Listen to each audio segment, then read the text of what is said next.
Shalom, selamat malam semua. Shalom. Apa kabar? Baik. Sudah makan? Nah, kalau belum salah sedih sudah makan, maka dimakan. Baik. Yang ikuti di rumah, kami sedang ada di Makassar sekarang ini. Di rumah keluarga David Tutu. Baik, kita mau belajar firman Tuhan. Suara saya berubah karena malah saya kampus sisa Sabtu kemarin.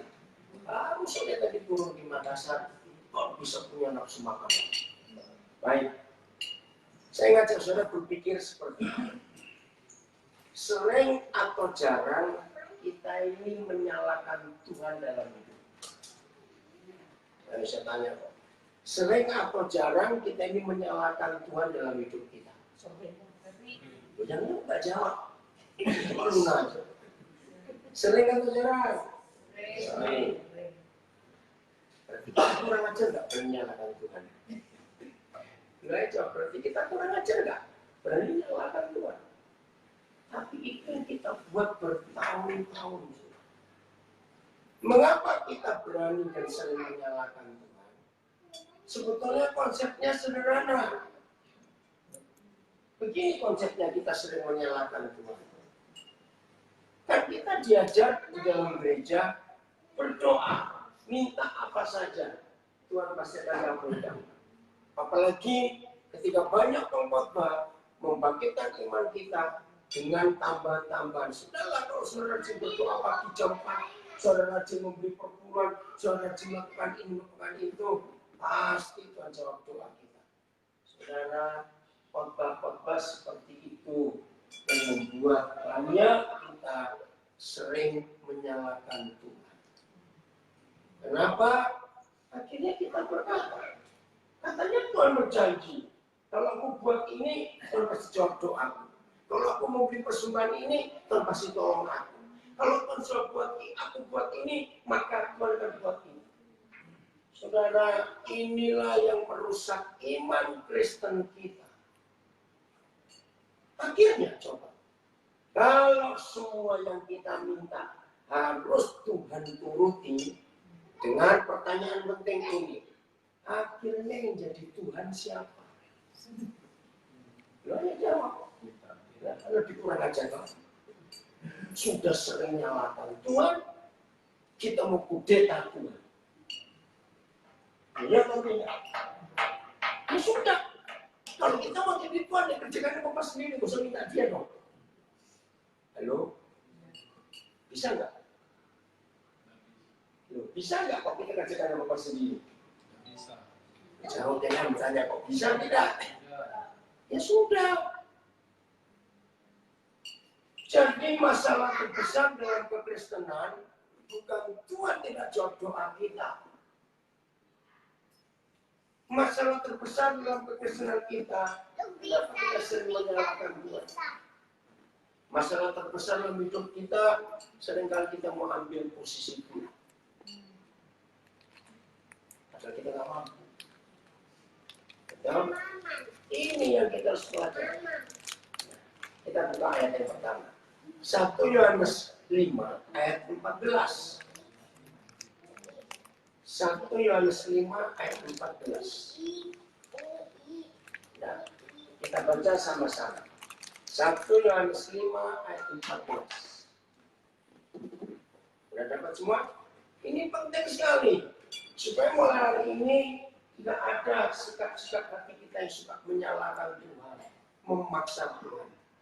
Apalagi kita berani ungkit-ungkit. Sering nggak kita ungkit-ungkit Tuhan? Sombong betul.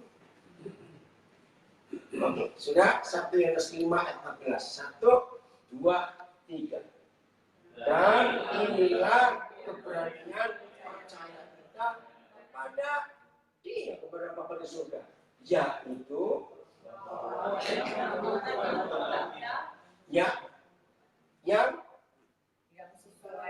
yang kita minta sesuai dengan kehendaknya. Nah, ayo kita bongkar ayat ini. Berarti sebelum kita berdoa atau setelah kita berdoa, baru kita cari kehendaknya. Sebelum seharusnya. Maka itu mulai hari ini supaya kita gak gampang kecewa dengan Tuhan dan menyalahkan Tuhan,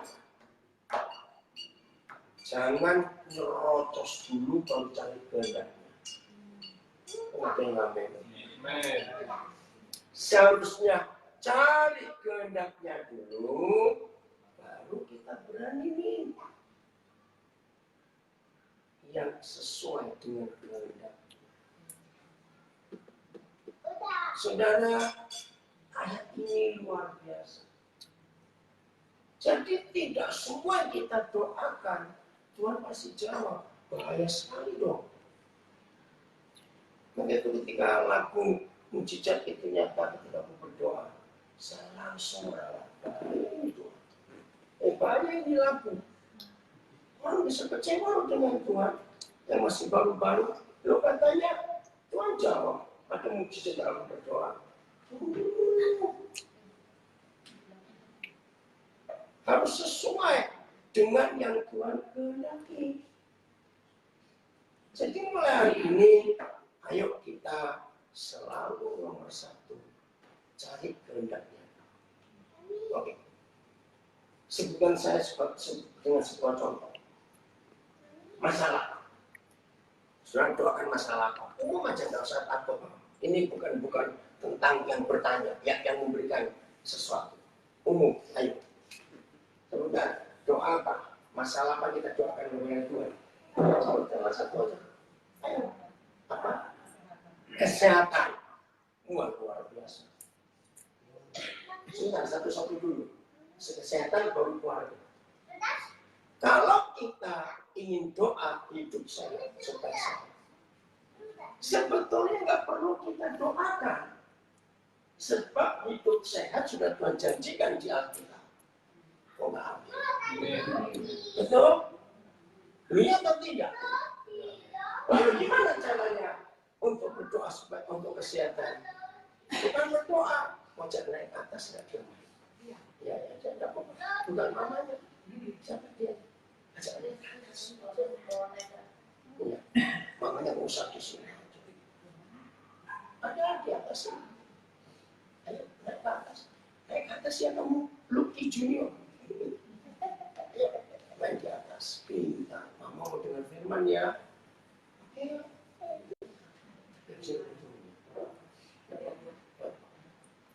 Saya ulangi. Doa untuk kesehatan itu sebetulnya salah. Loh, kenapa salah? Kan Alkitab sudah menuliskan bagaimana kita hidup sehat. Ada 3 hal yang Alkitab tulis tentang hidup sehat. 1, pola makan. Itu kitab Musa. 2, hati selalu gembira, nggak usah stres. Amsal 17. Yang ketiga, Yohanes 7:23. Istirahat. Berarti istirahat. Nah, kalau kita melanggar salah satunya, ya jangan minta hidup sehat kalau kita salah. Berarti nggak masuk contoh itu. Nah ini, malah saya kambuh karena saya salah. Tanggal 7, jam 4 sore, saya landing dari Thailand. Nah seharusnya saya istirahat karena besok paginya jam 5.20 terus terbang ke Surabaya untuk retreat di Prigen. Ternyata begitu saya tiba, ada 3 keluarga yang nunggu saya. Aduh, bagaimana ini? Saya mau tolak, mereka sudah datang, nggak dilayani bagaimana? Ternyata sampai jam 2:30 pagi. Aduh. Ya udah nggak bisa tidur. Karena 5:30 harus berangkat. Nah, belum rasa apa-apa itu. Hari Sabtunya kemarin. Jadi, untuk hidup sehat, nggak bisa didoakan kalau kita menuruti pola Alkitab. Oh, nggak ada yang amin. Betul? Pola makan dijaga. Jangan rakus, setuju? Ya, cuma masalahnya yang dilarang Tuhan kita kok enak semua. Betul juga. Itu dia. Oke, jadi kita harus belajar mengerti hal ini. Hati yang gembira adalah obat. Ayo masuk. Ke tempat masuk. Gelas bisa dipindahin. Gelas-gelas. Masuk. Kita lihat.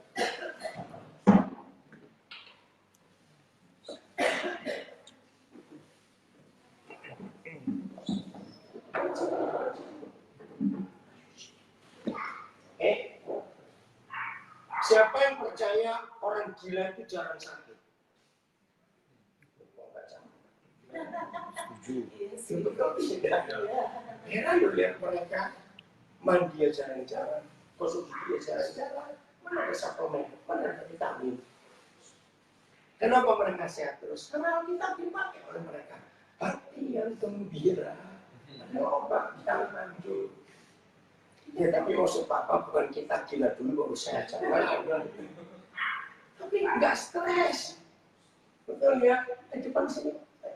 Kalau kita stres, penyakit itu cepat datang. Betul tidak? Jadi jelasnya untuk kesehatan nggak usah didoakan. Turuti Alkitab. Setuju? Jadi bukan masalah.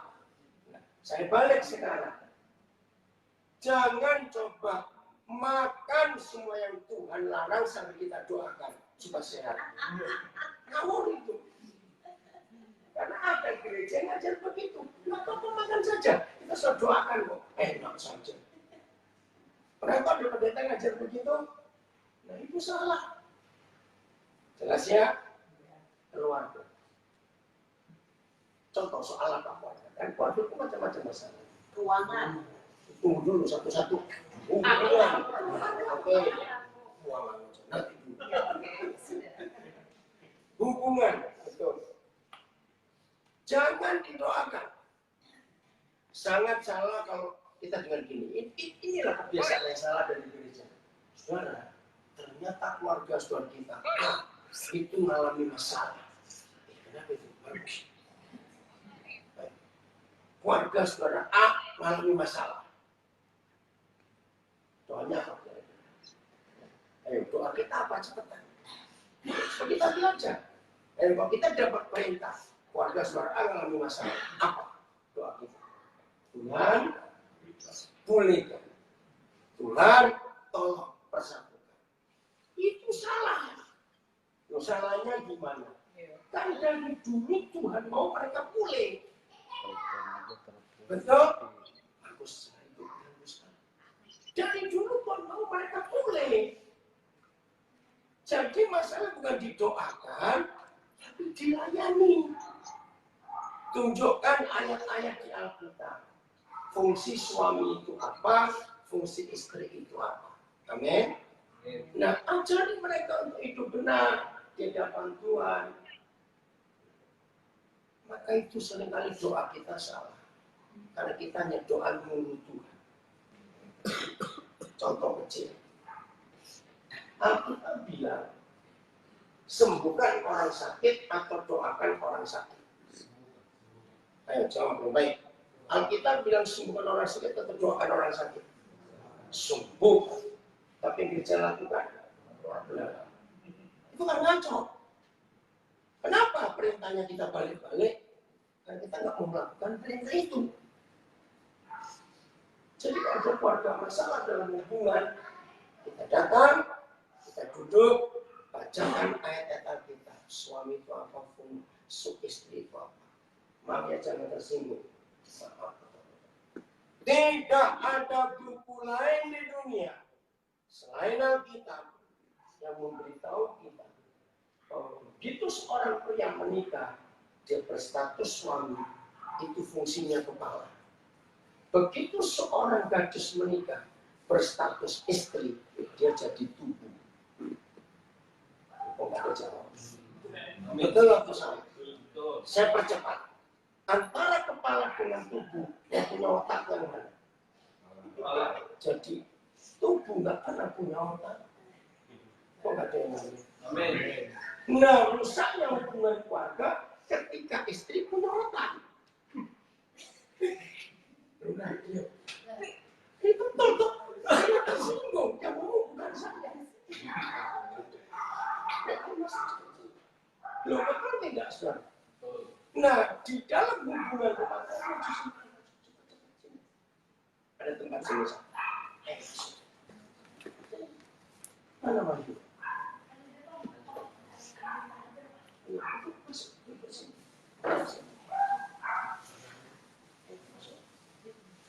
Maaf ya saudara, ini pertanyaan sendiri.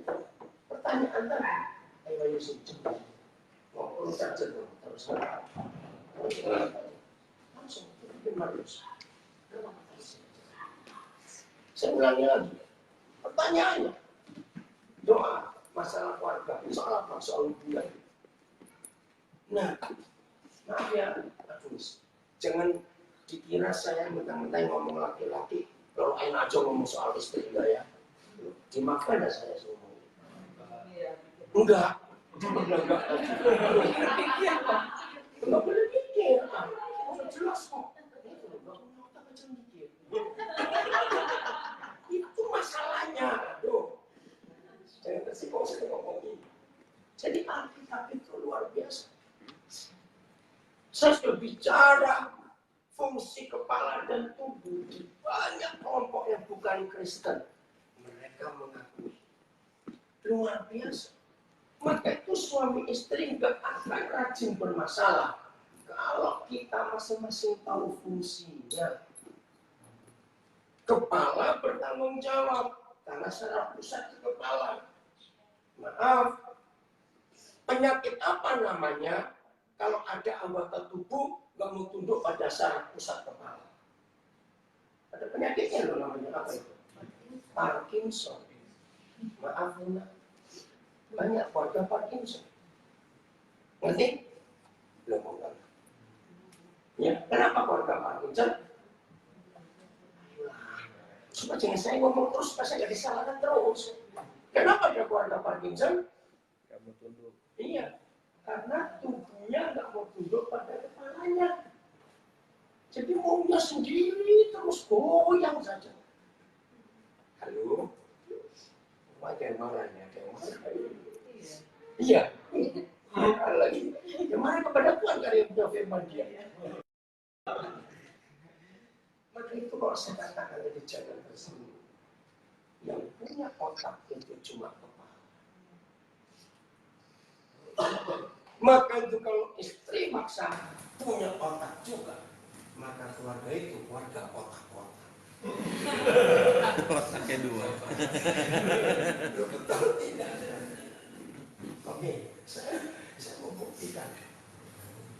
Mengapa dari zaman dulu sampai sekarang, kalau ada orang memberi ucapan selamat pada pengantin baru dan menggunakan sistem atau prinsip alat transportasi, maka ucapannya itu menjurus kepada alat transportasi apa?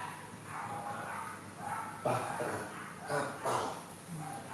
Walaupun zaman sudah berubah, dulu kan cuma ada kapal transportasi. Sudah ada kereta api, ada mobil, ada pesawat.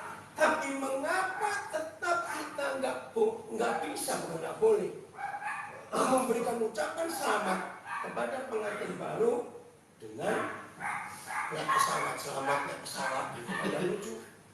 Betul? Ayo masuk cepat. Ngerti nggak ini, saudara? Karena begini konsepnya. Aturan transportasi sampai hari ini.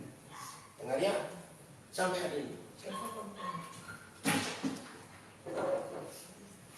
Aturan alat-alat transportasi sampai pada hari ini. Ayo saya tanya. Semua alat transportasi kecuali satu. Sopirnya, pilotnya, marsennya pasti dua. Betul atau salah? Apa yang cuma satu? Kapal. Suara ini luar biasa. Sampai hari ini. Bahkan dalam hukum internasional, alat-alat transportasi yang hukumannya paling berat bagi pengendaranya, sopirnya, pilotnya, masinisnya, nakodanya. Kalau sampai ada kecelakaan, maka nakoda paling berat hukuman. Ya, betul tidak ngerti ya Mas ini? Oke, pelan-pelan saya jelaskan. Apa jadinya kalau kapal, ya usah kapal lah, perahu aja. Motorisnya 2, nakodanya 2, cepat jadi apa itu? Ini mikir. Jadi apa? Jadi berantem. Jadi apa? Jadi berantem. Iya, nggak jalan. Karena bertengkar 2 orang ini. Yang tanya tadi, rusaknya masalah hubungan suami istri karena meninggalkan peran kita pacar. Tubuh boleh usul kepada kepala, tapi tetap keputusan adalah kepala. Amin. Maka itu para istri, supaya keluarga kita aman, kembali kepada peraturan surga. Istri tidak punya Otak. Jawab dong. Istri tidak punya otak.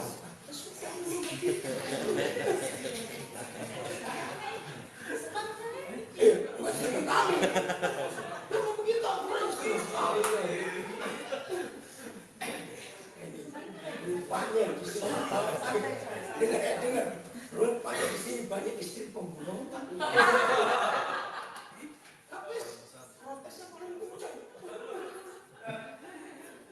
Ini peraturan yang luar biasa. Hebat bukan? Jadi tubuh boleh usul, tapi tetap mengambil keputusan adalah kepala. Amin. Hubungan, maaf, masalah tempat tidur. Saudaranya kita, satu-satunya buku yang membahas tentang ini, dan itu luar biasa. Hubungan suami istri letaknya dimulai di tempat tidur. Renungkan kalimatnya. Hubungan suami istri letaknya bukan di pasar atau di mall, tapi di tempat tidur. Mari kita buka 1 Korintus 7. Nona, saya tetap ingat uangnya, habisnya sudah soal keuangan. 1 Korintus 7 mulai ayat 3 sampai 5. Baca 1 Korintus 7 ayat 3. Sudah dapat? 1, 2, 3. Ulang serentak. 1, 2, 3. Hendaklah suami memiliki kewajiban Nah, kata kewajiban di sini, maaf saya harus ngomong langsung, masalah seks. Jadi suami istri punya tugas kewajiban yang sama. Tapi lihat urutannya. Siapa disebut duluan ayat 3 tadi? Suami. Juga istri. Tapi ayat 4 beda. 1, 2, 3. Istri tidak berkuasa atas tubuhnya sendiri, tetapi suaminya. Lanjut. Demikian juga suami tidak berkuasa atas tubuhnya sendiri, tapi istri. Saudara, ini luar biasa. Kalau yang belum pernah dengar firman ini, ingat rusaknya hubungan suami istri karena masalah tempat tidur. Dengar baik-baik. Setelah kita menikah, yang belum menikah harus siap-siap. Setelah kita menikah, keinginan melakukan hubungan suami istri itu ternyata nggak selalu barengan. Ayo, cepat masuk. Ya. Ada tempat di sana. Saya ulangi. Setelah kita menikah, hubungan suami istri itu tidak pernah selalu bersamaan. Catat ini baik. Saya beri contoh. Misalnya hari ini suami siap, tapi istri nggak siap. Nanti kali berikut beda. Istri yang nggak siap, istri siap, suami nggak siap. Selalu begitu, selalu. Maka itu Alkitab ini ngatur. Yang tidak siap harus sadar setidak siapnya diri kita, tetap yang punya tubuh kita adalah pasangan kita. Tangkap ini baik-baik. Berarti nggak masuk? Belum, saya tanya lagi gini. Siap tidak siap? Siap tidak siap harus siap tergantung yang satu karena saling memiliki. Ini hukum yang luar biasa. Nah, yang tidak siap harus jujur kepada yang siap. Ceritakan alasannya kenapa tidak siap. Begitu yang siap mendengar, oh dia perlu ini, dia perlu itu, maka yang siap menyiapkan diri supaya kembali bersama-sama. Saya potong dulu ayat 5. Ini penjelasannya di ayat 5. Coba lihat 1, 2, 3. Nah ini loh, janganlah suami istri saling menjauhi. Artinya diam-diaman, ya nggak usah ngomong. Saudara, ketika ayat ini dilanggar, disitulah pintu perselingkuhan masuk. Ada suami atau istri nggak banyak ngomong, betul? Ketika pasangannya diajak terus, alasannya tidak, dan tidak.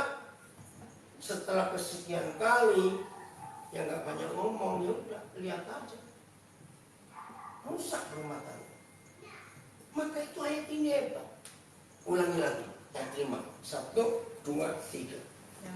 Janganlah kamu saling menjauhi. Terus,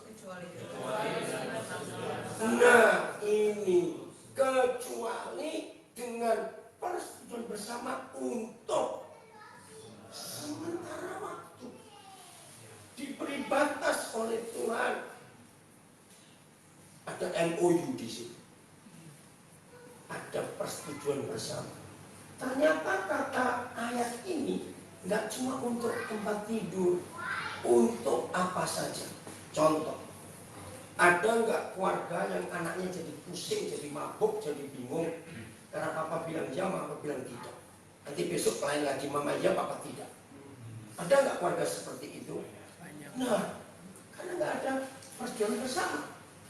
Contoh lain, ngatur rumah. Berapa banyak suami istri bertengkar gara-gara ngecat tembok, gara-gara ganti kursi. Iya atau tidak? Dalam konseling pranikah, ayat ini selalu saya pakai untuk belanja. Nah, berapa plafon keluarga kan beda-beda. Tapi saya beri contoh. Ya, kira-kira gaji sekian, ya, maka saya bilang pengeluaran 50.000 ke bawah, nggak usah persetujuan bersama, asal ada perjanjiannya. Tapi 51.000 harus umum dulu. Ngerti nggak sistem ini? Ini penting. Persetujuan bersama untuk semua hal dalam urusan keluarga. Maka itu hubungan jadi rusak ketika kepala satu ke sana, kepala satu ke situ. Ada dua kepala jadi kacau. Terus kalimat berikut, ayo apa itu saya nggak apa? Nah, supaya kamu dapat kesempatan untuk berdoa. Saudara, ini luar biasa. Coba saya percepat. Suami istri nggak marahan, nggak ribut, teriak-teriak, banting-banting, tidak. Hanya jengkel. Sering nggak? Ya jawab, sering nggak jengkel? Mungkin yang berkata, saya nggak pernah bilang jengkel, cuma sama aja. Betul? Nggak jengkel. Sekarang tolong catat baik-baik. Begitu dua orang ini saling jengkel, saya berdoa tidak. Nah itu ayat. Jadi dimulai dari tempat tidur. Kalau urusan tempat tidur nggak beres, diam-diaman, apa-apa diam-diaman di rumah, nggak bisa berdoa. Ingat, begitu kita nggak bisa bersekutu dengan Bapa di surga, setan yang masuk. Pertanyaan saya, banyak nggak keluarga kemasukan setan seperti ini? Jawabannya tidak. Banyak, karena tidak ada persetujuan bersama. Lanjut. Sesudah itu, sesudah ada MOU, sudah beres semuanya, hendaklah kembali hidup bersama. Stop dulu.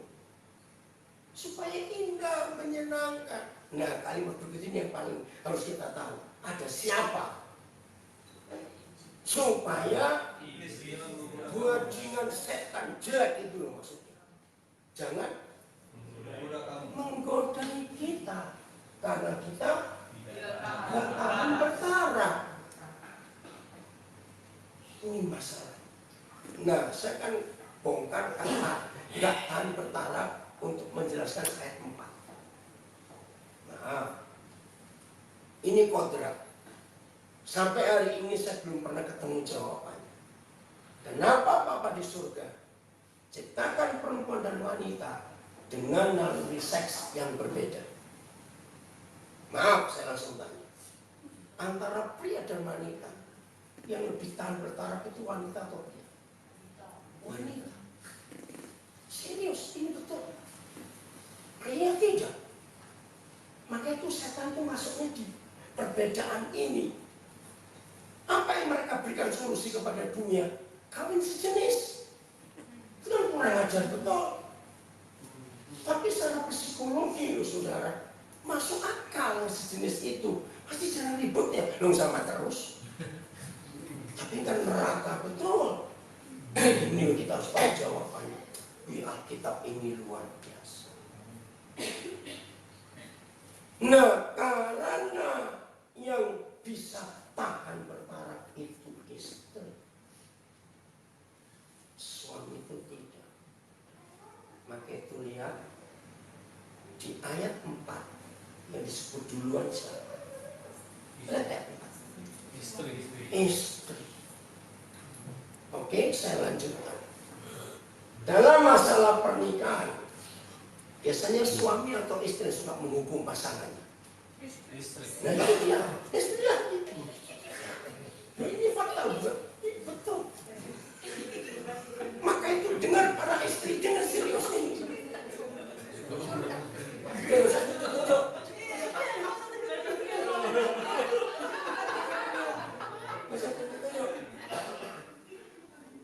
Markus, coba kamu putar. Markus, putar. Ada mau lucu-lucu. Karena maka itu Alkitab ini hebat enggak? Yo saya tanya, Alkitab ini hebat tidak? Luar biasa sampai sedetail ini. Maka itu para istri hati-hati. Jangan suka berkata gini pada suami. Kalau suami minta dilayani, jangan banyak tanya. Jangan banyak tanya. Itu saya ngomong, suami yang pendiam. Oke nggak tanya, tapi langsung rusak. Langsung rusak. Habis sudah diajak ngomong. Karena ini hal yang harus kita tahu dalam hidup kita. Istri, tubuhmu milik suamimu. Suami, tubuhmu milik istri. Harus saling mengerti. Persetujuan bersama. Kagumnya Alkitab. Maka itu komunikasi adalah yang paling penting dalam hidup. Oke, yang belum menikah dengar baik-baik kamu, yang sudah menikah jawab pertanyaan saya. Ternyata di dunia ini dua orang yang sering saling menjengkelkan itu suami istri. Betul masalah cepat. Nah, yang mau menikah mikir dong. Betul. Suami istri itu yang paling saling menjengkelkan. Ngaku. Nah, iya toh, maka itu ada aturan. Oh, semuanya dikerjakan dengan aturan yang Alkitab ajarkan. Katakan amin. Amin. Jadi hubungan akan aman kalau kembali pada Alkitab yang ngatur semuanya itu. Sekarang soal uang. Oke. Baca Filipi 4 ayat 15. Semua keluarga yang kacau masalah keuangan karena melanggar ayat ini. Filipi 4:19. Maafkan saya harus ngomong. Ada banyak keluarga di gereja rusak soal keuangan karena dengar khotbah yang salah. Beri perpuluhan, nanti kamu kaya. Nggak punya pun tetap memberi sampai utang-utang. Maksudnya apa? Kalau aku memberi perpuluhan, itu berkata aku balik. Nah itu salah. Ingat, Tuhan nggak mata duitan. Oh nggak, amin. Amin. Jangan pernah mengajar jemaat. Kalau kamu memberi, Tuhan beri. Enggak, itu salah. Kita nggak memberi pun, Papa tetap memberi. Kita anaknya. Maka itu jangan menyuap-nyuapkan perpuluhan kita, salah. Di Surabaya ada seorang suami bunuh diri. Sekarang 2 anaknya nggak mau percaya Tuhan. Saya kenal keluarga. Karena dengar khotbah gereja pendeta, diam-diam tanpa sepengetahuan istri dan anaknya, dia titipkan sertifikat rumah ke gereja dengan tantangan, pasti akan diberkati kembali. Akhirnya gereja nggak jadi bangun, sertifikatnya. Karena nggak punya rumah, malu suami ini, dia bunuh diri. Wih, anaknya kecewa dengan itu. Sampai terakhir saya pun belum dengar anak itu mau kembali percaya itu. Karena konsep yang salah soal uang. Begini ya saudara, yang disebut berkat Tuhan adalah segala sesuatu yang gak ada hubungannya dengan uang. Ketika segala sesuatu ada hubungan dengan duit, bisa dibeli dengan duit, maka itu bukan berkat Tuhan, itu hukum alam. Betul? Jadi yang berkat Tuhan yang nggak bisa dibeli dengan uang. Maka itu ada kata-kata nggak ketahui siapa penulisnya. Apa yang bisa dibeli dengan uang? Uang bisa beli tempat tidur yang mahal, tapi uang nggak bisa beli tidurnya. Uang bisa beli buku-buku yang mahal, tapi uang nggak bisa beli kepandaian.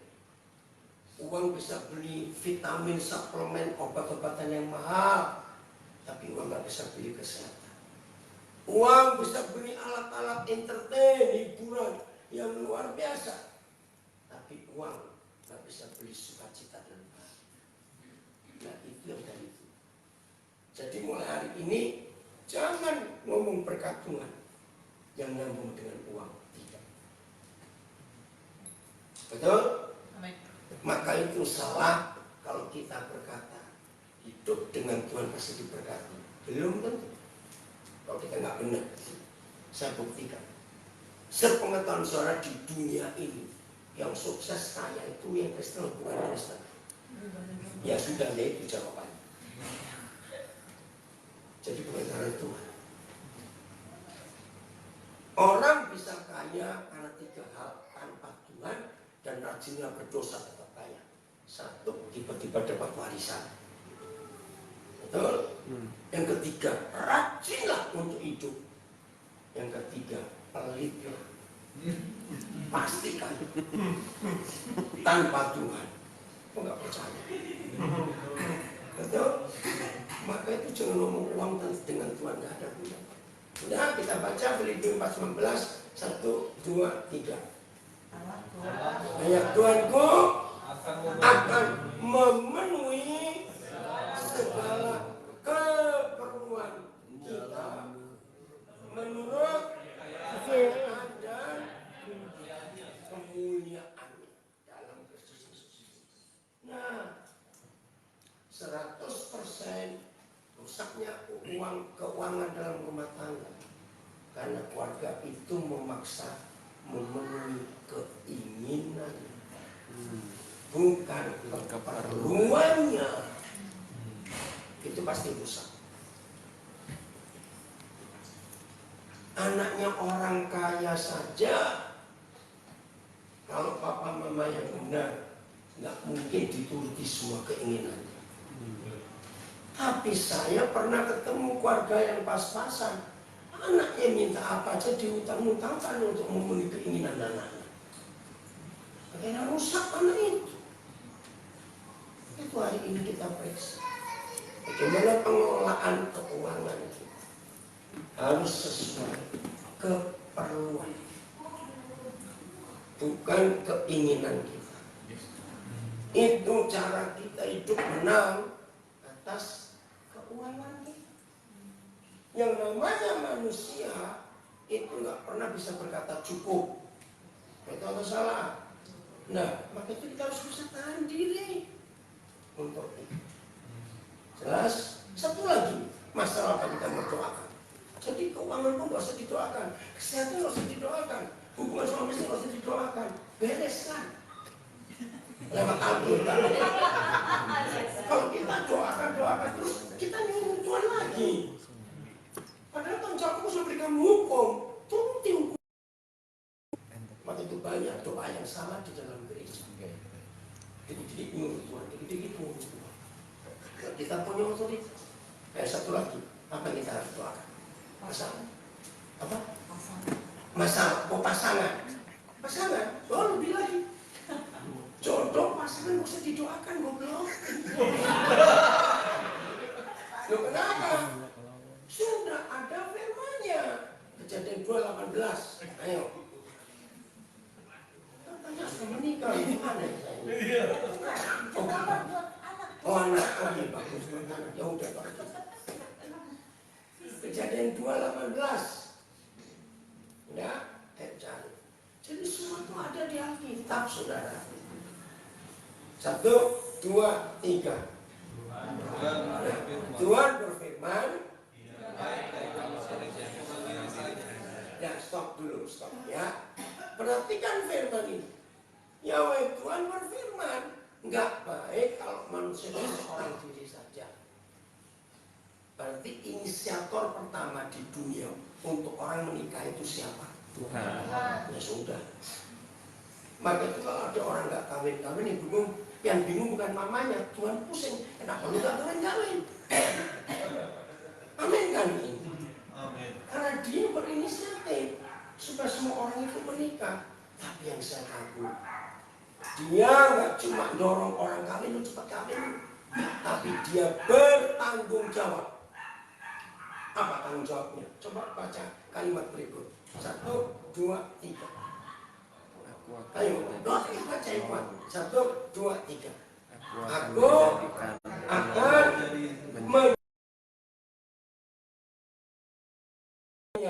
yang sepadan. Jadi ini Papa di surga. Ini luar biasa, saudara. Maka itu kalau kita mau hidup di dalam Tuhan, woi dasar. Maka itu anak-anak kita, yakinkan mereka tentang firman ini. Apa? Bahwa Tuhan yang berinisiatif untuk semua orang menikah, dan Tuhan yang bertanggung jawab menyediakan jodoh yang sepadan, yang cocok, yang pas, matching, serasi. Maka itu anak-anak kita jangan sampai salah memilih. Pasti ada yang tanya, bagaimana taunya jodoh dari Tuhan? Gampang jawaban saya. Kalau nggak bertepuk sebelah tangan, capek. Berarti maksudnya nggak bertepuk sebelah tangan. Jadi kalau dari Tuhan, dua-dua langsung sama kontak. Nggak usah kejar-kejaran kayak ayam macam-macam. Jadi dua-dua langsung rasa. Itu pasti. Jelas? Yakinkan anak-anak kita. Satu lagi, mau doa apa?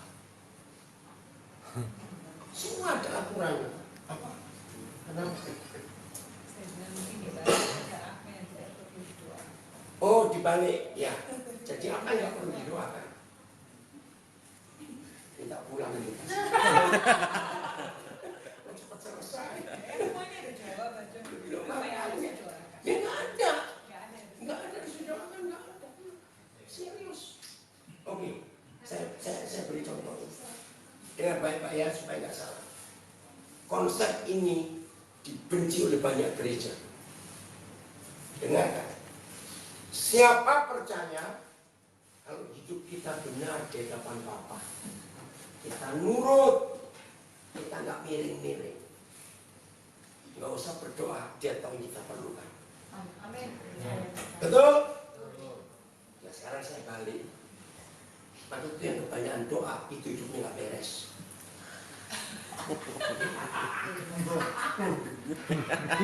Loh kok susah jawabnya sih? Loh betul tidak? Ayat mana yang saya pakai? Baca Matius 6 ayat 32. Ini luar biasa. Memang loh, betul nggak ini? Matang. Ini loh, Mas Pur kan pernah menulis sebelum kamu ngomong apa-apa dia sudah tahu. Dan semua ngomong apa lagi dia sudah tahu. Maka itu kepanjangan doa itu makin nggak beres hidup ini. Udah Matius 6:32, 1, 2, 3. Ayo yang keras.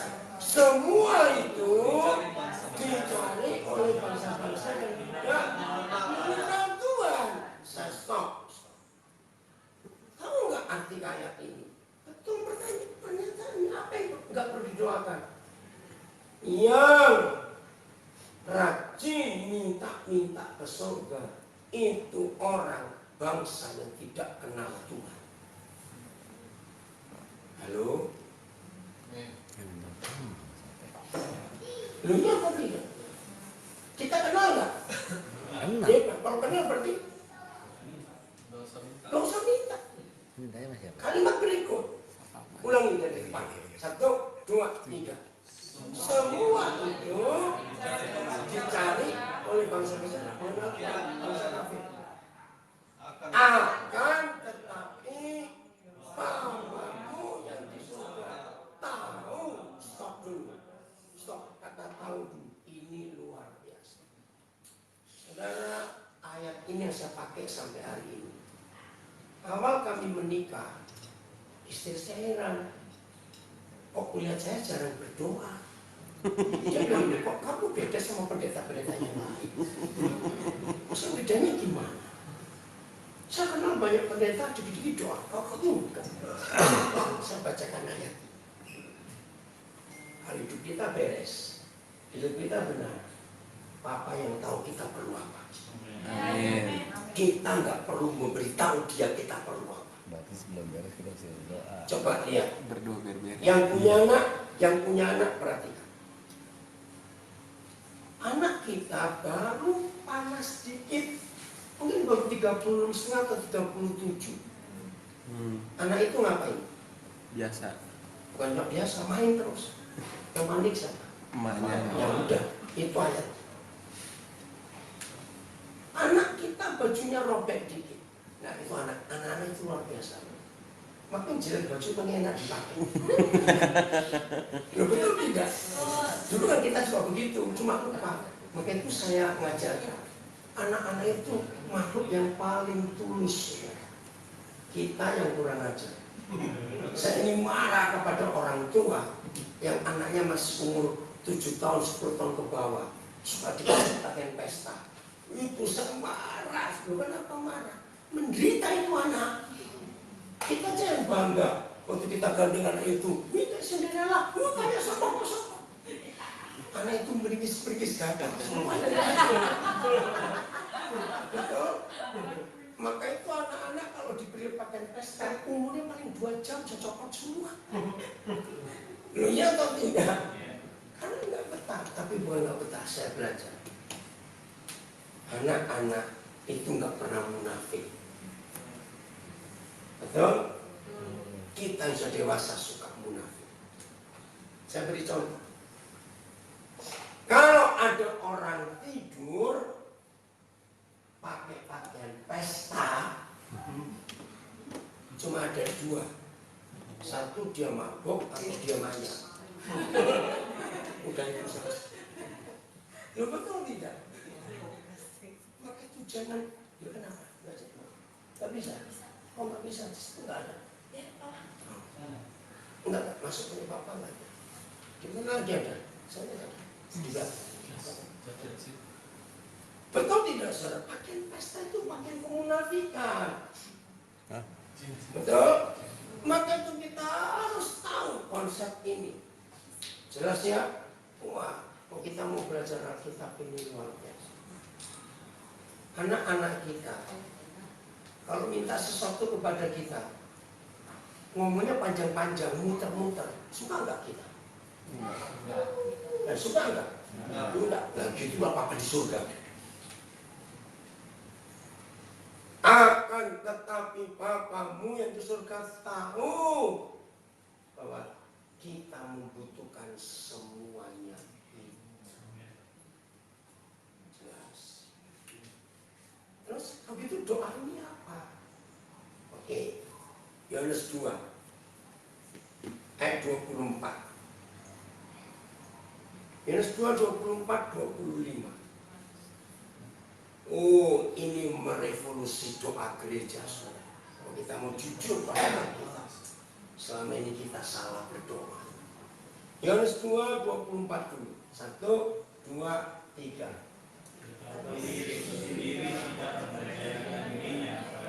Ya. Nah, kalimat terakhir ini. Tuhan Yesus itu mengenal kita semua. Betul atau salah? Kenalnya betul-betul kenal atau cuma sekedar kenal? Nah, karena dia betul-betul kenal kita semuanya, ayat 25. Dan karena itu, ayo tidak perlu seorang pun memberitahukan tentang manusia. Maaf, stop dulu. Biasanya kita doa itu isinya apa? Memberitahu Tuhan. Jawab ya atau tidak? Iya. Tuhan tolong si A itu sakit. Kalau Tuhan berdosa saya langsung jawab, aku sudah tahu. Loh, betul tidak? Tapi nggak mau beritahu apa lagi, aku tahu kisahnya. Tuhan tolong keluarga itu mau cerai, aku sudah tahu. Ayo mau doa apa? Nggak perlu ada orang yang memberitahu tentang orang lain kepada dia. Maka itu kalau ada masalah-masalah yang dihadapi oleh orang lain, kita yang datang sebagai wakil Tuhan, bukan menurut Tuhan. Contoh, maaf ya, nanti mudah-mudahan nggak ada yang sama. Satu paling jengkel kalau mendengar ada pendeta atau anak Tuhan doa makan. Kenapa hanya pas doa makan ingat janda yatim piatu? Itu kan nyakitin yang betul tidak? Kenapa nggak pas yang lain kita ingat? Begitu doa Tuhan berkati mereka. Tahu nggak arti kata doa itu? Di otak orang itu dipikir surga ada GoFood. Ngerti? Ya? Kan mintanya Tuhan berkati orang itu. Kan berarti kita nyuruh Tuhan kirim makanan ke orang itu. Lu jawab ya atau tidak? Ya. Salah. Lalu gimana doa yang benar? Tuhan terima kasih kami bisa makan hari ini.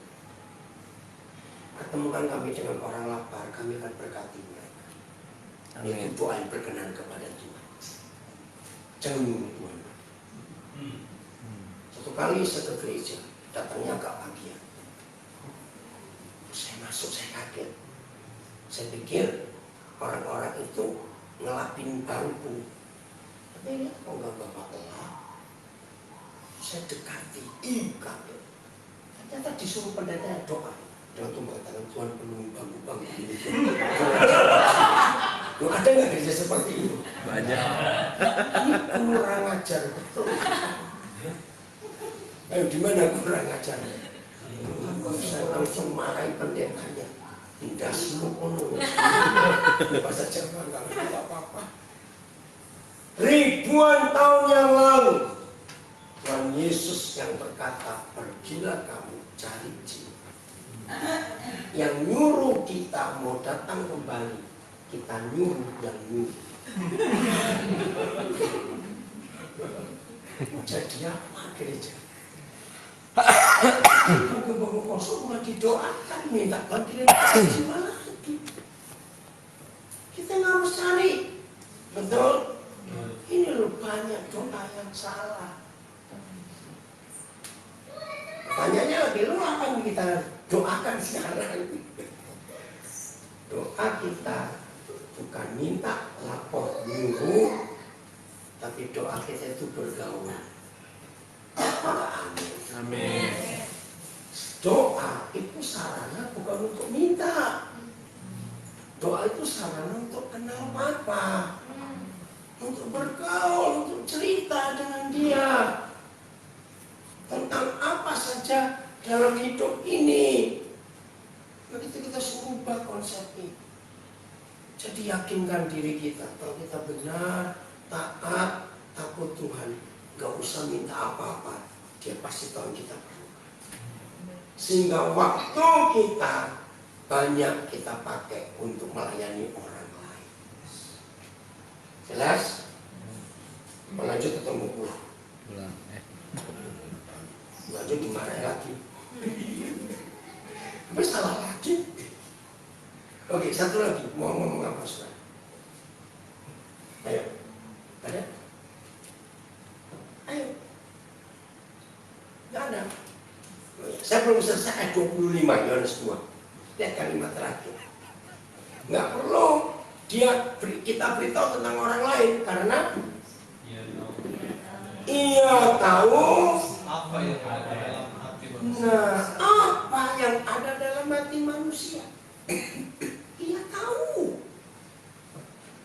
Jadi kalau kita doa memberitahu Tuhan itu buang-buang waktu enggak? Ya sama. Ia tahu. Keluaran 33 ayat 17. Ini doa yang berkenan kepada Tuhan. Keluaran 33 ayat 17.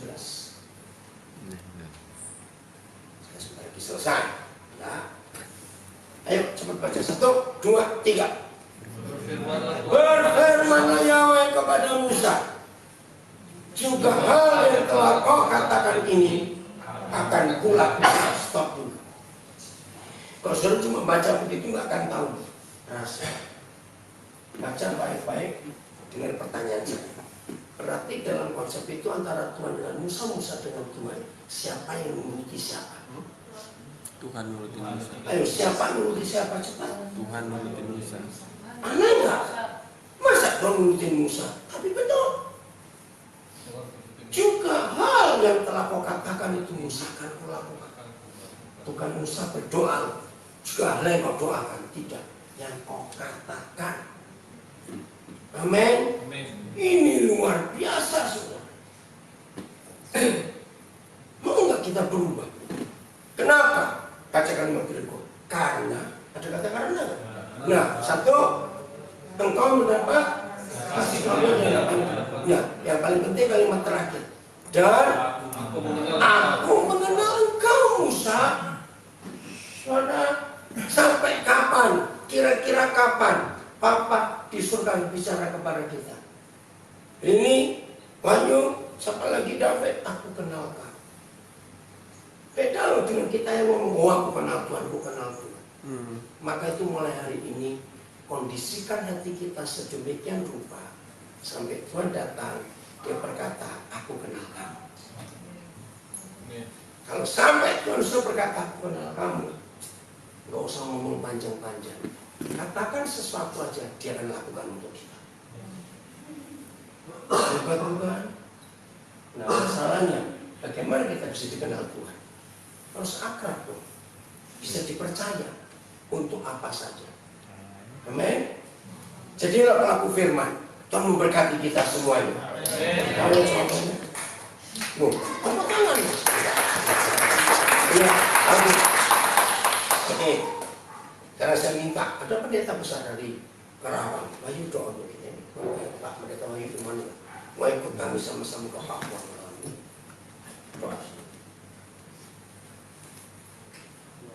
Itu memang